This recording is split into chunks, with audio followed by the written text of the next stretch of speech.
Olá, nono ano!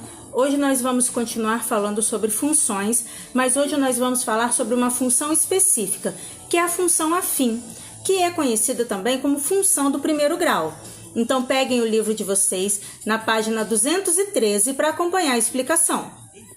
Ao planejar uma viagem de automóvel, devemos nos preocupar não apenas com o trajeto que será percorrido, mas principalmente com os cuidados para garantir a segurança. Antes de iniciar a viagem, deve-se verificar o estado em que se encontram os pneus, os freios e outros itens importantes. Esses cuidados, além de propiciar uma viagem muito mais tranquila e segura, evitam gastos extras. Em relação ao consumo do combustível do automóvel, sabemos que isso depende, entre outras coisas, da velocidade do veículo ao longo do trajeto. Observe o exemplo. Este gráfico representa o consumo do combustível de um automóvel em função de sua velocidade. O consumo do combustível é indicado por quilômetro por litro e a velocidade do automóvel por quilômetro por hora. Então, observando o gráfico, podemos ver que o eixo horizontal ele representa a velocidade do veículo. Já o eixo vertical está representando o consumo de combustível. Então, vamos pensar, que velocidade do automóvel proporciona maior economia de combustível de acordo com o gráfico?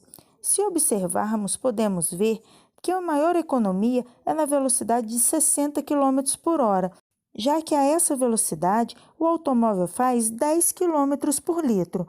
Agora, se o automóvel faz 7 km com 1 litro de combustível, qual é a sua velocidade conforme o gráfico?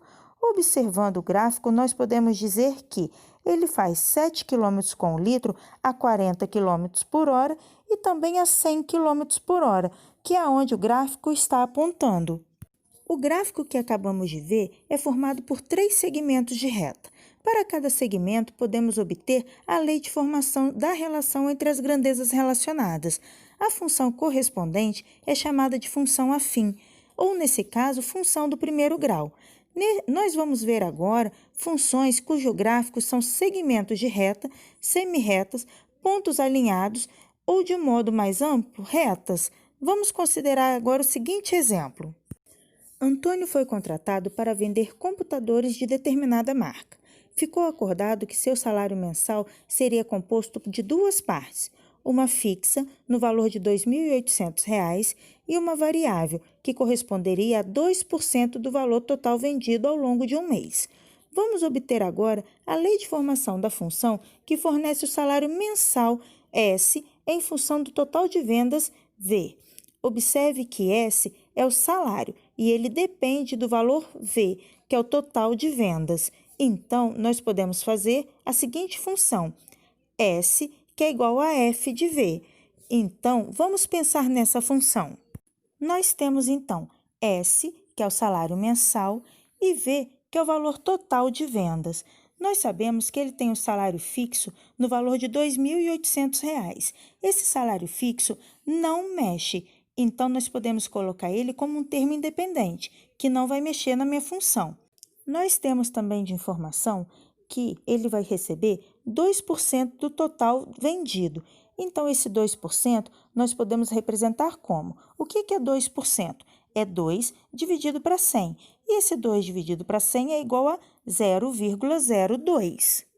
Então, vou poder escrever minha função como S, que é igual a F de V. Então, a minha função, o salário depende do valor total de vendas, vai ser igual a 2.800, que é o valor fixo, mais 0,02V, que vai ser a minha comissão multiplicada pelo total de vendas. Então, essa é a minha função, 2.800 mais 0,02V. Então, vamos pensar. Se atribuirmos valores para a variável V e substituirmos conforme a lei de formação da função, obteremos os valores correspondentes a S.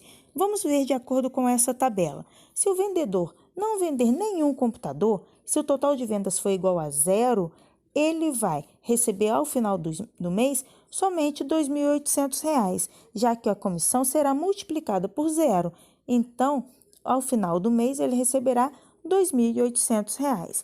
Agora, se o total deles de vendas for de R$ 2.500, ele vai receber 2.800 mais 0,02 vezes 2.500. Esse 0,02 vezes 2.500 dá um total de 50. Então, o salário dele vai ser 2.800 mais 50. O salário final dele, o salário mensal, vai ser de R$ 2.850. Então, qualquer valor que nós atribuirmos a V, nós vamos achar o salário dele final, o salário ao final do mês. Essa função que acabamos de ver é denominada função afim. Uma função f dentro do conjunto dos números reais, definida por f de x, que é igual a ax mais b, com a e b números reais quaisquer, é denominada função afim. Reparem que f de x, que é igual a ax mais b, é uma função do primeiro grau, é uma equação do primeiro grau, porque o x ele tem como expoente 1. Então, por isso que ela também é chamada como função do primeiro grau. Vamos ver alguns exemplos de função afim. Nesse exemplo, nós temos f de x, que é igual a 10x menos 7. O a é o número acompanhado do x. O a, então, vai ser o 10. E o b é o número sozinho. Então, o b vai ser menos 7. Nessa outra função, nós temos f de x, que é igual a menos 9x mais 97. O a é o número acompanhado do x. Então, o a é menos 9. E o b é o número sozinho. Então, o b vai ser 97. Na função afim, o a, o número acompanhado do x, ele é chamado de coeficiente angular. Já o b, que é o número sozinho, ele é chamado de coeficiente linear. Vamos ver agora uma questão importante. Vamos supor que nós temos a função f de x, que é igual a 2x mais 1.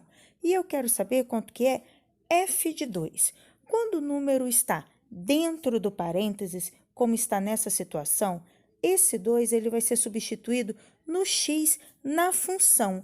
Então, f de 2 vai ser igual a 2. No lugar do x, nós vamos substituir. Então, vai ficar 2 vezes 2 mais 1.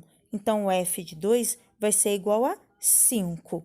Então, toda vez que o x estiver dentro do parênteses, nós vamos substituir no x na função.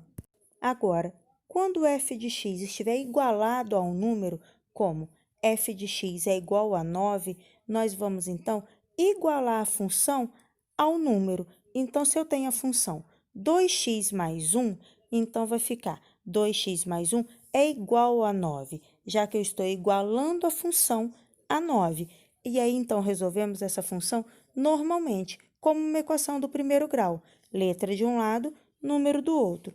Então, 2x mais 1 é igual a 9, 2x vai ser igual a 8, já que o 1 vai passar para o outro lado diminuindo, então x vai ser igual a 4.